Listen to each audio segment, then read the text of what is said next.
Bonjour tout le monde, Hélène Schmidt d'Exploring Happy qui vous fait une vidéo en plein épisode de canicule. Tous les volets sont fermés. Bref, c'est pas de ça dont je voulais vous parler.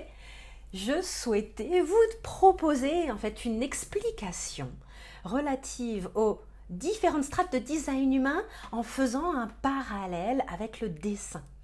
J'ai pu élaborer cette explication qui, je pense, va beaucoup vous parler grâce à l'aide de ma cliente Tiffaine qui donne des cours de dessin, mais également accompagne l'humain, entre autres, à travers la reconnexion à sa créativité et qui est du coup venue me donner des petits éléments qui changent tout dans cette métaphore. Merci Tiffaine.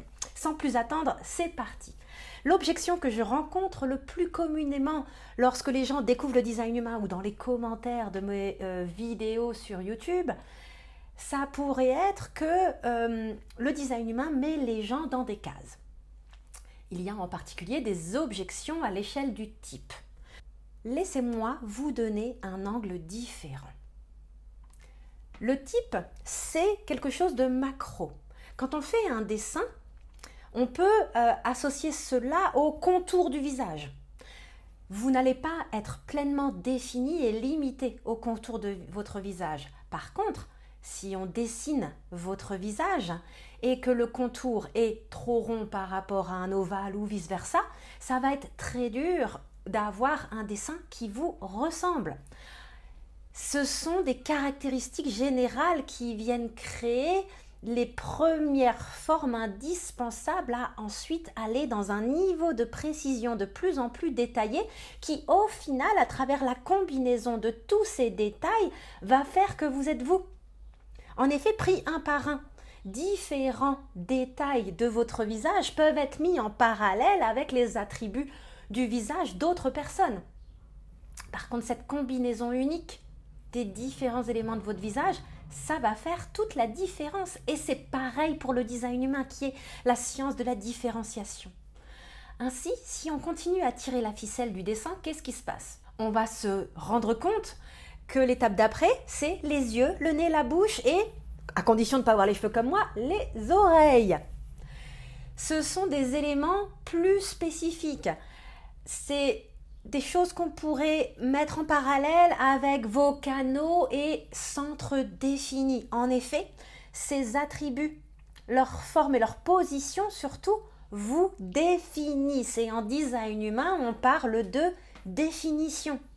En effet, la forme de votre nez, la forme de vos yeux, la forme de votre bouche et leur localisation, leur espacement vont faire que vous êtes vous et ce sont des attributs immuables, à moins bien sûr de faire de la chirurgie esthétique. Je ne vais dans cette vidéo pas faire de parallèle avec la chirurgie esthétique. Par contre, après avoir passé en revue les différents détails du visage, je vais vous parler de maquillage et de filtre Instagram. Tiens. Bref, continuons. Les détails de plus en plus spécifiques peuvent être les portes activées, en particulier les portes de la croix d'incarnation, soleil et terre, conscient et inconscient, 70% de l'énergie qui vous caractérise au-delà de votre type et de votre définition.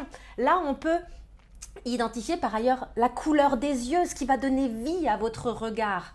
On dit souvent les yeux sont le miroir de l'âme. 70% de qui vous êtes sont dans ces portes et le moins qu'on puisse dire, c'est que souvent ce qui va marquer les gens, c'est pas tant la couleur des yeux, c'est l'expérience que nos yeux ont fait vivre aux gens. C'est la marque de fabrique qui va être le plus souvent imprimée chez nous auprès d'autrui. Alors ça peut être un sourire, ça peut être tout un tas de choses, mais finalement très souvent on parle des yeux. Encore une fois, ne venez pas argumenter avec ça dans les commentaires, essayez plutôt de comprendre l'idée sous-jacente derrière cette métaphore. Et puis on va aller vers des détails plus précis du nez, de la bouche, la couleur de la peau, les pommettes et les joues, la ligne d'implantation de cheveux, tous ces éléments-là qui vont faire que vous êtes vous, et là on peut parler de différentes portes qui correspondent aux 30% restants une fois qu'on a passé soleil et terre et qui restent des éléments extrêmement importants de qui vous êtes. Même si de prime abord on ne va pas dire tu te souviens cette personne avec la bouche très rouge, ou tu te souviens avec cette personne qui avait un grain de beauté là. Voilà, peut-être qu'il peut y avoir une grosse tache de naissance, hein, mais vous voyez encore une fois ce que je viens vous dire. Ensuite, on a le design humain encore un peu plus avancé. Ça va être les notions de variables, de couleurs, ton, base. Là, on peut parler des taches de rousseur, on peut parler des textures de peau, des fossettes, des cils et des sourcils. Tous ces petits éléments-là qui vont aussi contribuer en fait à affiner l'individualité de votre visage. Je ne vous ai pas parlé des cheveux, je réalise, mais les cheveux, ça peut tout à fait être le profil. Le profil étant notre style, notre manière très personnalisée de jouer notre rôle. C'est notre costume. Et on peut dire que moi, on me reconnaît entre autres grâce à mes cheveux, mais pas que. Ceci étant dit, ça fait partie de l'expérience que visuellement mon visage crée chez autrui. Ça fait partie de mon style. Donc voilà ce que je peux vous donner comme élément pour comprendre en fait que chaque point, même si le type est macro, c'est capital. Vous vous foirez, excusez-moi, sur la forme du visage, vous refaites le dessin.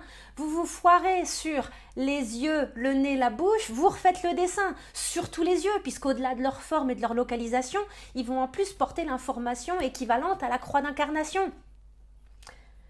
Donc, c'est là que toutes ces étapes, vous ne pouvez pas vous réduire à vos yeux, vous ne pouvez pas vous réduire à vos cheveux, vous ne pouvez pas vous réduire à la forme de votre visage.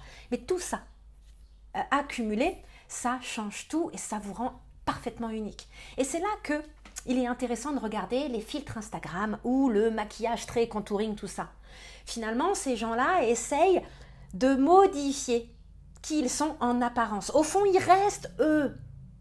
Mais ils essayent d'avoir une forme de contrôle parce qu'ils considèrent que qui ils sont, à quoi ils ressemblent, ce n'est pas correct, ce n'est pas assez. Et donc, ils développent des attributs qu'on va retrouver chez d'autres personnes qui se sont convaincus, et là, allez regarder ma vidéo sur l'impératif génétique, que qui ils étaient, comment ils fonctionnaient, ça n'était pas satisfaisant, ça n'était pas assez, ça n'était pas correct, ça n'était pas acceptable, ça n'était pas populaire. Et donc, ils se sont créés tout un tas de faux attributs. C'est exactement ça. Je ne suis pas en train de critiquer les gens qui se maquillent. Je fais une métaphore, les gens. Attention, pas parce que je ne me maquille pas que je suis anti-maquillage. J'essaye juste de vous dire, c'est pas de se maquiller le problème, c'est pourquoi vous vous maquillez. Et ça, c'est au sens propre et au sens figuré. Prenez la peine d'aller explorer ces croyances-là parce que tout se trouve là. Votre source d'introspection, ça va être ce que vous refusez à propos de vous-même. Je ne vous en dis pas plus, vous en avez déjà beaucoup. Si vous voulez en savoir plus sur le travail que je fais, tous les liens sont dans la description de cette vidéo. En particulier, il y a ce programme capsule énergie qui va avoir lieu entre mi-juillet et fin septembre. N'hésitez pas à aller jeter un coup d'œil.